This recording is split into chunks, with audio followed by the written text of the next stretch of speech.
বসন্তকাল মানেই আমরা বুঝি বসন্ত পঞ্চমী ও রঙের উৎসব। আর রঙের উৎসব মানে ঠান্ডাই ছাড়া আমরা কিছু ভাবতেই পারি না। ঠান্ডাই হলো একটা এমনই পানীয় যেটায় দুধ, বাদাম ও কিছু সুগন্ধি মশলা ব্যবহার করা হয়। তো চলুন বন্ধুরা, আজকে শিখে নেওয়া যাক ঠান্ডাইয়ের জবরদস্ত রেসিপি। এবার আমরা ঠান্ডাইয়ের পেস্টটা তৈরি করে নেব। প্রথমেই 3টে বাদাম সমপরিমাণ দিয়ে নেব। আমন্ড, পিস্তা আর কাজু, আমি এখানে 12টা করে বাদাম নিয়েছি। আর নিয়েছি 6টা গোটা গোলমরিচ, 1 মুঠোর থেকে একটু কম চারমগজ, 5টা ছোটো এলাচ, খুব সামান্য দারচিনি, ছোটো চামচের 2.5 চামচ গোটা মৌরি, 2 ছোটো চামচ পোস্ত, 1 মুঠোর থেকে একটু কম রোজ পেটাল। আপনারা সহজেই যে কোনো দোকানে পেয়ে যাবেন, মুদির দোকানে। 7 থেকে 8টা স্যাফরন স্ট্যান্ডস আর খুব সামান্য জায়ফল। এই সবকটা ইনগ্রেডিয়েন্টসকে কম করে 2 ঘন্টা জল দিয়ে ভিজিয়ে রাখতে হবে। তবেই কিন্তু পোস্ত বা মৌরি বা অন্যান্য যে কোনো ইনগ্রেডিয়েন্টস যেগুলো আছে সেগুলোর পেস্টটা ভালো হবে। একদম মিহি পেস্ট করতে হবে কিন্তু।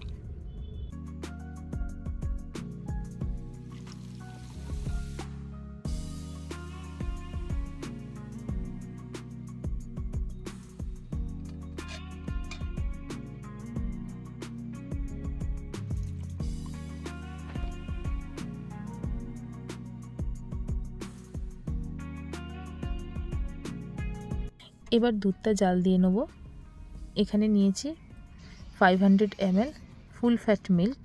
ফুল ফ্যাট মিল্কের যে ক্রিমিনেসটা থাকে সেটাই কিন্তু ঠান্ডাই বা যে কোনো দুধের যে সমস্ত শরবত তৈরি হয় সেগুলোর ক্ষেত্রে ফুল ফ্যাট মিল্কটাই ইউজ করা উচিত। এর ক্রিমি টেক্সচারের জন্য শরবতটা খেতে ভালো হয়। এবার দুধে মিশিয়ে নেব 75 গ্রাম মিশ্রি, এবং মিশ্রি যতক্ষণ না পুরো দুধের সঙ্গে মিশে যাচ্ছে ততক্ষণ নাড়াতে থাকবো দুধটাকে।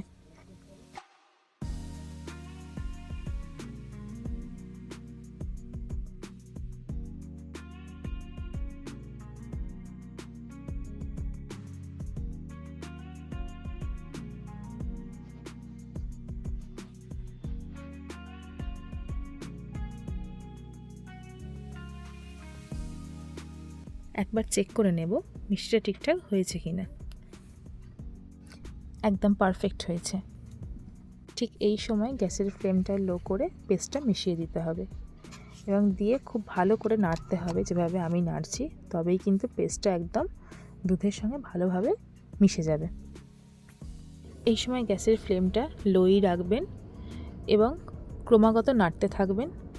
তবেই কিন্তু পেস্টটা দানা দানা থাকবে না, মোলায়েমভাবে একদম দুধের সঙ্গে মিশে গিয়ে একটা স্মুথ টেক্সচার দেবে।